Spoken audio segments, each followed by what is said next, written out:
And the one who was seated on the throne said, "See, I'm making all things new." And also he said, "Write this, for these words are trustworthy and true." And then he said, "It is done.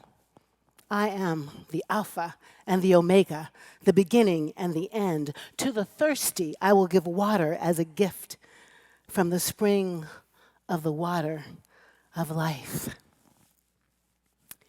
John and I play a game when we're on vacation. In how many places can we see God that's not a sanctuary? I have to confess, we mostly don't go to church when we're on vacation. Somebody say a prayer for me. It's hard not to go to middle church for church. So we find ourselves asking, where is God now? It might be on a beach with surf bubbling and waves cascading, tickling the sand, and then running away again. One of our favorite beaches is in Hollywood, Florida. We drag our chairs out into the surf to sit as close as we can so our feet can be a part of the playtime. We look for God in our backyard. There are these tulip trees in the backyard, standing guard, watching over the cardinals and the blue jays and the sparrows, John's pets. God forbid that there's not food in the bird feeder. Ask him about that sometime. Squirrels try to climb up on the screen doors and get to the bird food. One time, a black bear came up on our porch to get the bird food. Hearing the noise, John turned on the porch light, and they scared the heck out of each other, the bear and John. Hi, John. We have a pond in our yard. I sit on the side of the pond, watching the fish play. When the lawn is mowed, the fish go crazy, and they hide in the caves. They send, I'm not kidding, a scout out, one of the smaller ones, to find out if it's okay to come out and play again. And then they all come and swim and bite my toes. Who needs a pedicure when you have fish? When I sit by our pond, watching the water cascade, looking for God all around me, I see frogs and tadpoles and dragonflies and little spiders. I see pond lilies and hydrangea. A Japanese evergreen tree stands guard over the rest of the yard. As the seasons change, I see a changing sky. Sometimes such a bright blue, it looks like it's been photographically altered in the iPhone 6. Or maybe it's dressed with white, wifty clouds, looking like all the fake spider webs that we saw this weekend. The sky might be painted orange and crimson and fuchsia by a setting sun, but there will be sky. The trees are so desperately green in September, you know they're about to lose their greenness and sprout gold and red. And now, just barely a little red hanging on, showing naked brown that makes me sad, because I don't want summer to die. We look for God everywhere in our game. That couple strolling, holding hands on the Riverwalk. That family, the toothless kid and the wild-haired girl, a beautiful tall black man and his Japanese wife, looking like the multicultural reign of God for which we dream.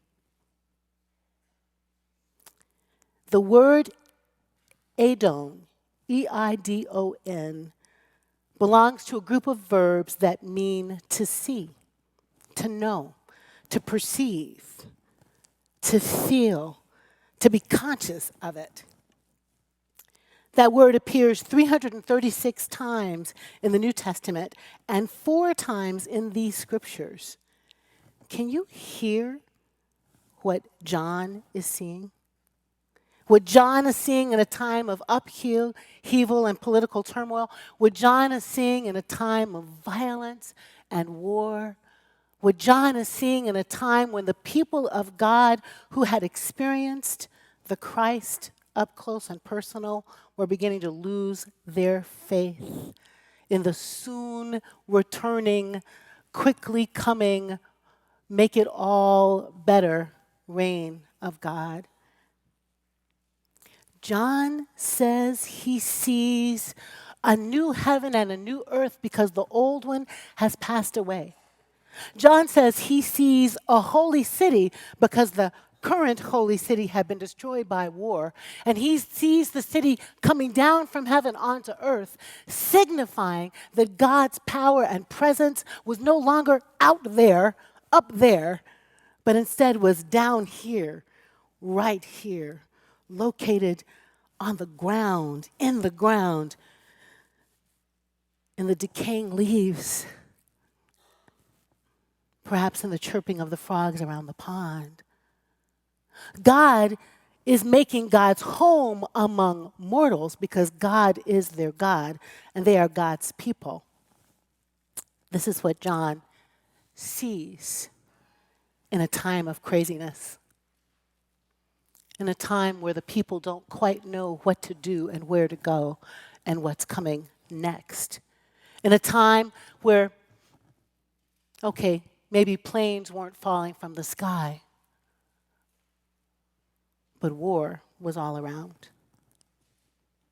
In a time where, okay, maybe someone wasn't grabbing a child and throwing him across a classroom like a sack of potatoes, but where the children didn't have any rights and didn't have enough food on the table and wore scraps on their backs because their moms and dads were overly taxed in the empire called Rome. John sees God present. John sees God in the midst of the people. In the back of my yard, there's a path to nowhere. I stand and I look into the clearing and see the path, and I think to myself, I wonder what's back there. I'm too busy to walk down the path to find out, or maybe I'm afraid and busy's an excuse. It's dark back there. I don't know what's happening. Maybe the bear is still back there. It might be like this for all of us about God. We peer into the mystery and we can only see so much. Fear can cause us to imagine what is peering back at us to create some terrible, awful, punishing presence. That would explain why there's so much chaos. That would explain why there's so much violence. That would explain why there's so much turmoil, because God's just mad at us.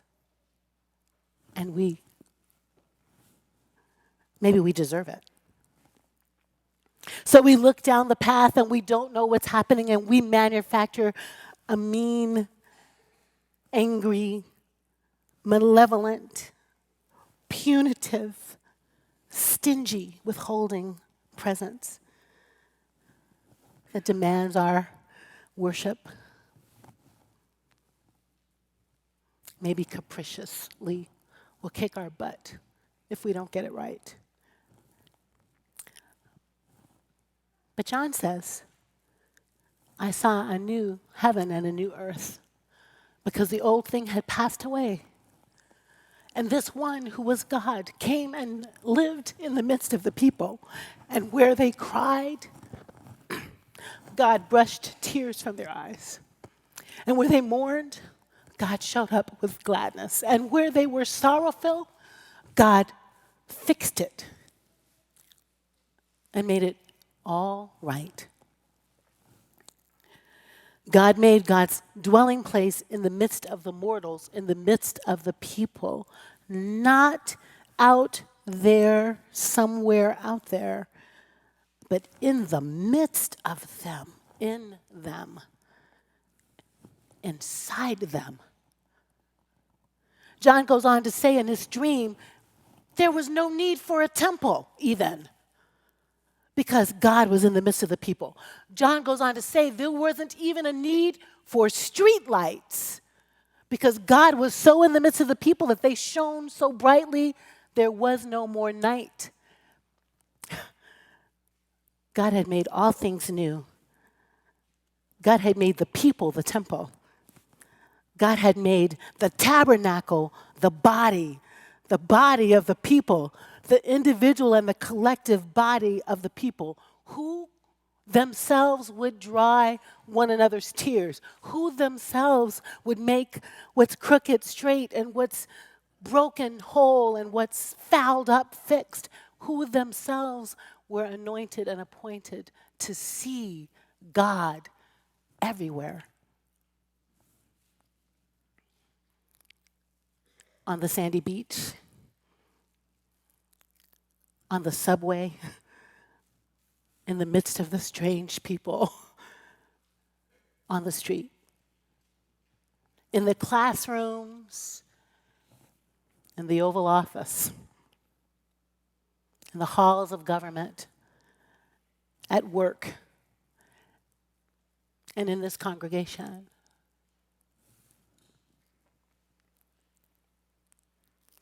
Daniel Hartman is a rabbi that I really love who says the most important part of faith is the ability to see God at work. Sometimes I can't see. Sometimes I can't see that what really breaks my heart, children suffering, a racist culture that won't heal, the fact that it's still possible in 29 states today for gay folks to be fired just because they're gay. Sometimes I just can't see that God is at work. Perhaps not on my timeline, let's just be honest. Healing it, fixing it, tweaking it, making light where there's darkness, making hope where there's despair. And then I come to work. And Adrienne is writing a care note to somebody and copying me in. Oh, she writes the best notes. And Jim is sending out a 30 seconds or less post, and just with such insight. And Christina is everywhere. Every time I think I'm trying to say any message, knowing how important it is to say it the right way and helping me find the right way to say it. And John is somewhere thinking about how he's going to make the children understand that their singing is a way to justice. And Dion's working on music parts, and Tammy's jumped in with 5 feet to make the music happen. And I come to work, and I go, okay, not on my timeline, but look at God's people doing. And when I come to church on Sunday, this place just blows my mind away. It's the best part of my week, to get to see you, to get to hug you, to get to make eye contact with you, to touch you, because you are where God lives. And you just might not believe that, but I do.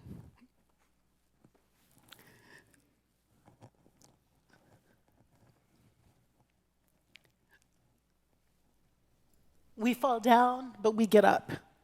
Some gospel songwriter wrote that a saint is just a sinner who fell down and got up again.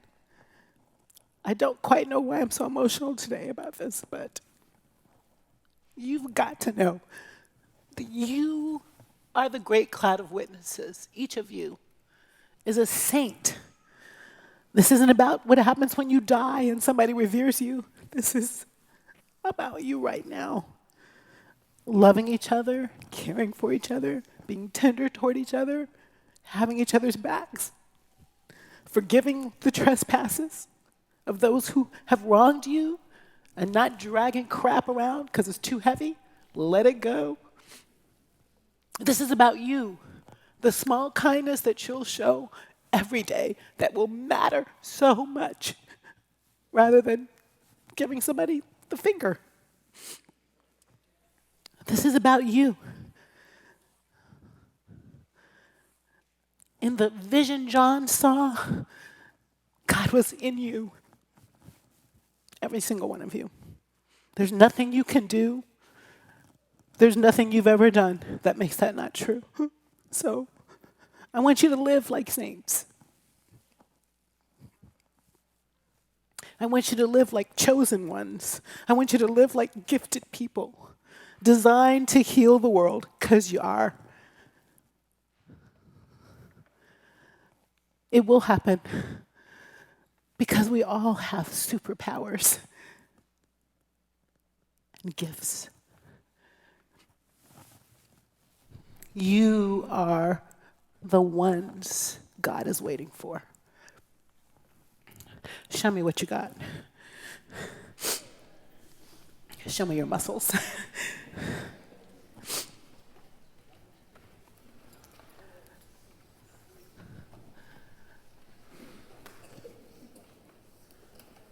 That's it. For all the saints, this is what's new. You're the ones. Amen.